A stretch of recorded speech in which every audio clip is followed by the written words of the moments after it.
Reka nongere nkwifurize kugira ibihe byiza ukurikiye Davis Entertainment muri aka kanya. Reka nkubwire ngo komeza ugire ibihe byiza aho waba udukurikiye uherereye hose, haba mu Rwanda cyangwa se hanze yarwo. Kuko bisanzwe rero turagarutse n'amakuru yacu, n'amakuru y'imyidagaduro tugenda tubagezaho buri uko bukeye nuko bwije, tugira ngo tumenye n'iki gikomeje kuvugwa hano muri iyi si y'imyidagaduro. Mu makuru rero y'uyu munsi tukaba turaza kwibanda ku nkuru nyinshi zigiye zitandukanye, haba iza hano mu Rwanda, izivugwa hano hanze y'u Rwanda muri Afurika ndetse no hanze y'umugabane wa Afurika, haho turanyarukira nyine muri Leta Zunze Ubumwe za Amerika ndetse n'ahandi, tukareba ngo naho niki gikomeje kuba cyahavugirwa mu myidagaduro. Mu Rwanda rero ndaza kubwira ko Marina yatangiye kwirwanaho mu muziki. Uyu Marina rero wari umaze igihe afashwa n'abantu batandukanye mu muziki, nyuma yo gutandukana na The Man Music. Kuri ubu akaba yamaze gufata icyemezo cyo kuba yatangira kwirwanaho. Si ibyo gusa rero turaza kugarukaho, kuko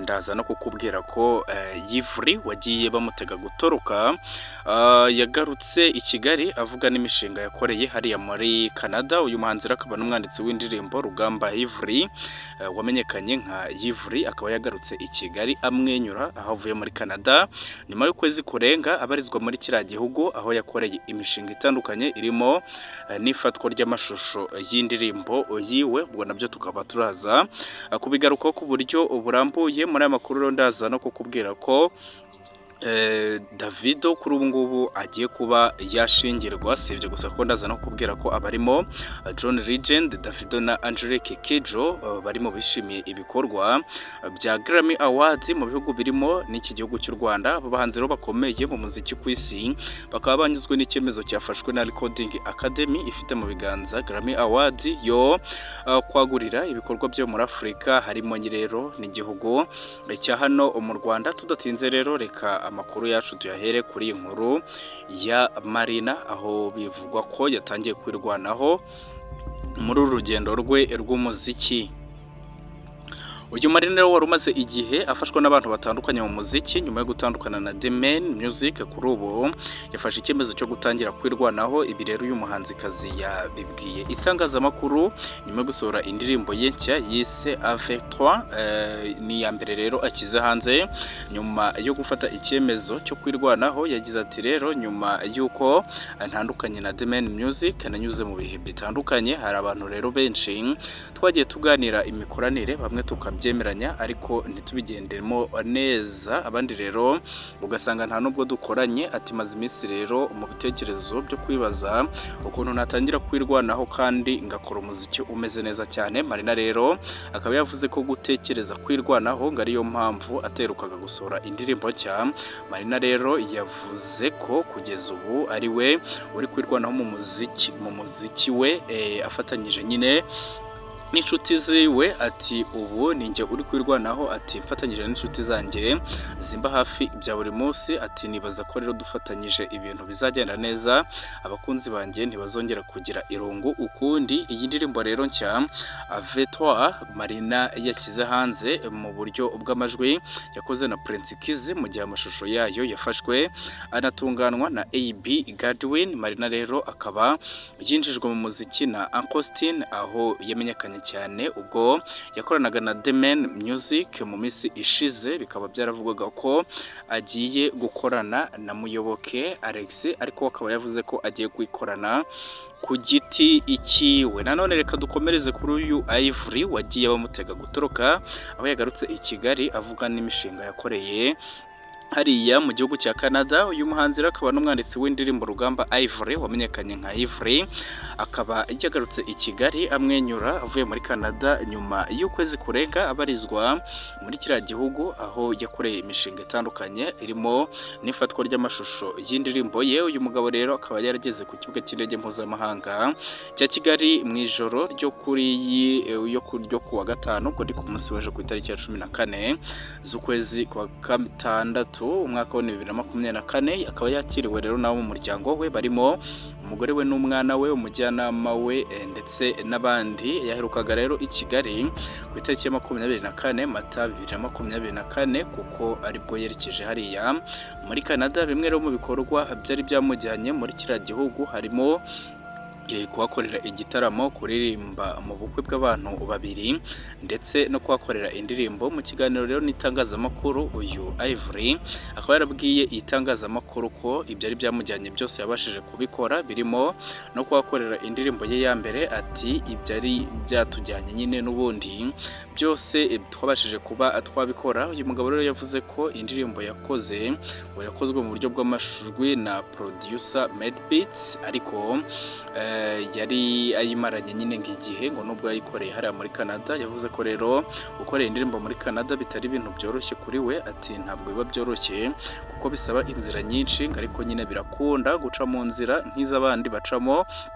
Ati nta kibazo. Ati naho ikijyanye n'ibitaramo byo ngo byari bitaremezwa neza, ariko ngo ubukwe bwo yaburerimbyemo uyu Ivory rero akaba yaravuze ko iriya ndirimbo ye izajya hanze mu gihe kiri imbere, ariko kandi yayitanzeho amafaranga menshi mu bijyanye n'ikorwa ryayo muri audio ndetse na video. Ati ntabwo ndakora neza imibare, ati ariko ni menshi cyane. Ati byose mubishyiremo. Ati ubwo rero Ivory ubwo yahagurukaga ku kibuga cy'indege mpuzamahanga cya Kigali yerekeza muri Canada, yaherekejwe n'amagambo ya bamwe mu bantu bavuze ko ngo azatoroka, ngo atazagaruka mu Rwanda, ngo nubwo afite visa imwemerera kujya muri ikiriya gihugu mu gihe cy'imyaka igera ku 8 ari imbere.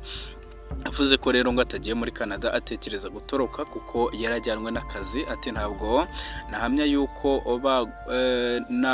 ntazagumayo ngo kuko ntabwo igihe cyarenze ngo bagaruke, ariko kandi inge nari najyanwe n'akazi, ntabwo byari gutoroka. Atabavuga ibyo nuko baba nyine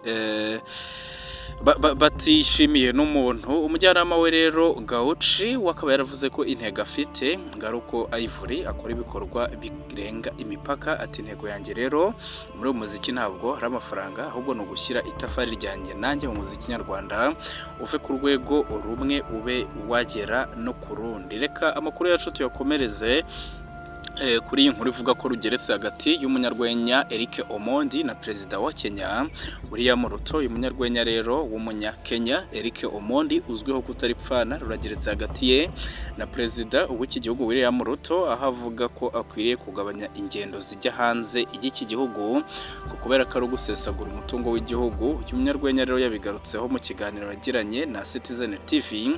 Uyu musore rero yavuze ko Ruto mu myaka 2 yasuye ibihugu 68 mu gihe mugenzi we Samia Suluhu wa Tanzania we yasuye 6 kandi ntibigire icyo bihungabanya ku gihugu. Omondi rero avuga ko ngo afite umunyamategeko uri gukurikirana itegeko nshinga rya Kenya ngo arebe niba yatangiza ubukangurambaga bwo kwamagana ingendo za perezida wa Kenya William Ruto. Nanone kandi uwitwa Katareya na Kando bakaba bahinduye amazina nyuma y'amezi rero 6 barafashe akaruhuko. Uyu Katrey na Kando bakaba bagarutse bahinduye amazina bakoresha mu muziki. Aba bakobwa rero bakunzwe iwabo muri Uganda no muri Afurika y'Iburasirazuba muri rusange biyise K&K Music.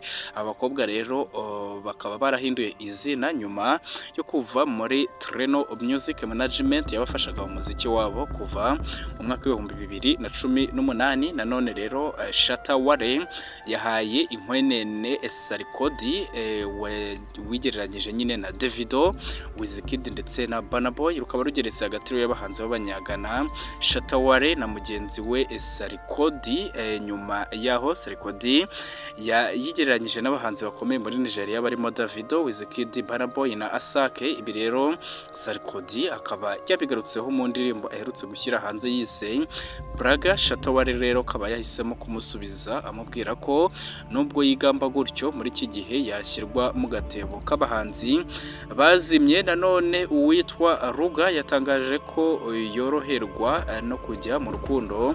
Umunya-Nigeria rero wamenyekanye nyine nka Ruga akaba yatangaje ko ngo yoroherwa no gukundana n'abakobwa. Bikaba yarabigarutseho rero mu kiganiro yatanze muri The Morning Rush kuri The Beat 99.9 FM. Ati nshobora kujya mu rukundo n'abakobwa nka 5. Ati urukundo kuri nge rwose ni ikintu nzi, kuri nge ndoroshye kujya mu rukundo ndetse biroroshye cyane. Ayabajijwe rero niba byakunda ko umusore akunda abakobwa 5 bose undi icyarimwe, akavuga ko ngo urwo ari ucabana. Nanone Davido akaba yateguje ubukwe. Uyu muhanzi rero Davido uri mu bakomeye muri Nigeria akaba yagaragaje ko ari kwitegura nyine gusezerana na Chioma, bamaze igihe bakundana ndetse banabyaranye umwana. Aba bombi rero bakaba bazasezerana mu muhango gakondo wo muri Nigeria mu birori bizaba muri uku kwezi kwa Kamena uyu mwaka. Amakuru rero y'ubukwe bwa Davido avuga ko bushobora kuzaba ku itariki ya 25 Kamena 2024. Davido rero na Chioma bari baziranye mu myaka 20 mbere yo gukundana mu mwaka ushize. Rero aba bombi babyaye impanga nyuma yaho muri 2022 bari bapfushije undi mwana w'imyaka igera kuri 3. Nanone Donald Trump yatsembeye abavuga ko Taylor Swift amwanga nyuma y'igihe kinini. Rero umuhanzikazi Taylor Swift agaragaza ko atemeranya na gato na politiki ya Donald Trump wayoboye Leta Zunze Ubumwe za Amerika. Uyu mugabo yavuze ko uyu mukobwa ngatari uko amwanga. Mu gitabo rero ngo kizajya hanze cyiswe Wonderland, how Donald Trump and Mark Barnett took America through the rocking glass cya Lamin Satode. Trump avugamo ko uyu mukobwa atamwanga ahubwo agashimagiza ubwiza bwe. Celine Dion rero nawe yateguje kugaruka ku rubyiniro nyuma y'imyaka igera kuri 2 ubuzima bwa Celine Dion buri mu kangaratete kubera kurwara. Yatangaje ko ari koroherwa ndetse agiye kugaruka mu ruhando rwa muzika muri 2022. Rero nibwo Celine Dion yarwaye indwara izwi nka stiff person syndrome ifata mu bice by'ubwonko bw'umuntu ndetse no mu rutirigongo. Uyu muhanzikazi rero yabigarutseho mu kiganiro yagiranye na Hoda Kotb, aho yagaragaje ko yamaramaje ko agiye nyine kuririmbira abakunzi be nubwo kugeza na n'ubu ibiganza bye bigifite ikibazo. Jin rero wo muri BTS nawe akaba yasoje imyitozo ya gisirikare. Uwitwa rero Kim Sek-jin uri mu itsinda ry'umuziki rya BTS ryamamaye mu njyana ya K-pop muri Korea y'Epfo no ku isi yose. Akaba yagaragaje imyitozo ya gisirikare yayirangije nyine yaramazemo imezi 18. Abafana rero bagera ku 1000 bakaba bahabwa amahirwe yo kuzamuhobera. Nanone uwitwa Brad Pitt akaba yarakajwe n'umukobwa we wanze izina rye. Bamwe rero mu bana ba Brad Pitt na Angelina Jolie yajyanye impapuro mu nkiko asaba gukurwaho izina rya se Pitt mu mazina ye. Uyu mukobwa rero w'imyaka 18 ubusanzwe witwa Shiloh Jolie Pitt akaba yanze izina rya se.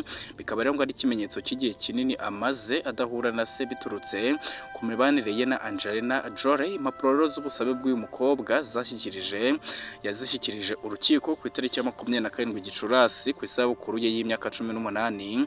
Impapuro rero yagejeje mu rukiko zigaragaza ko ashaka kwitwa Sharon Novu Jolie aho kwitwa Sharon Novu Jolie Pitt. Ibi rero byaje nyuma yuko Angelina Jolie na Brad Pitt bamari bamaze igihe badahura, bahurira no mu nkiko baburana imanza zirimo n'urwo Brad Pitt yaregwagamo guhohotera Jolie n'abana babo. Uyu Brad Pitt rero na Angelina Jolie bakaba barabyaranye Sharon n'abana b'impanga Vivienne na Noxy, tutibagiwe n'abandi bana 2 b'abahungu barera barimo Modix na Pax ndetse na mushiki wabo witwa Zahara.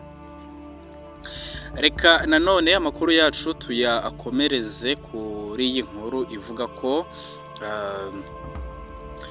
inkuru ivuga ko John Legend, Davido na Angelique na Kidjo mu bishimiye nyine ibikorwa bya Grammy Award mu bihugu birimo n'u Rwanda. Abahanzi rero bakomeye mu muziki ku isi banyuzwe n'icyemezo cyafashwe na Recording Academy ifite mu biganza Grammy Award yo kwagurira ibikorwa byo muri Afurika mu bihugu birimo n'igihugu cyacu cy'u Rwanda. Uyu Davido rero akaba yakozwe ngo no ku mutima no kuba Recording Academy yarafashe umwanzuro wo kwagurira ibikorwa byo muri Afurika no mu Burasirazuba bwo hagati bw'isi. Nk'uko rero Davido yabitangaje yavuze ko ngo bigaragaza uburemere umuziki wa Afurika umaze kugeraho kuri Gisi Recording Academy rero ikaba yaramamaye mu bikorwa bitegura ibitaramo birimo nyine igihembo cya Grammy Awards, ikaba yaramaze gutangaza ko ikomeje kwagura ibikorwa byo muri Afurika no mu burasirazuba bw'isi mu rwego rwo gukomeza gufasha abakora umuziki. Davido akaba yaragize ati nk'umuhanzi w'umunyafurika nishimiye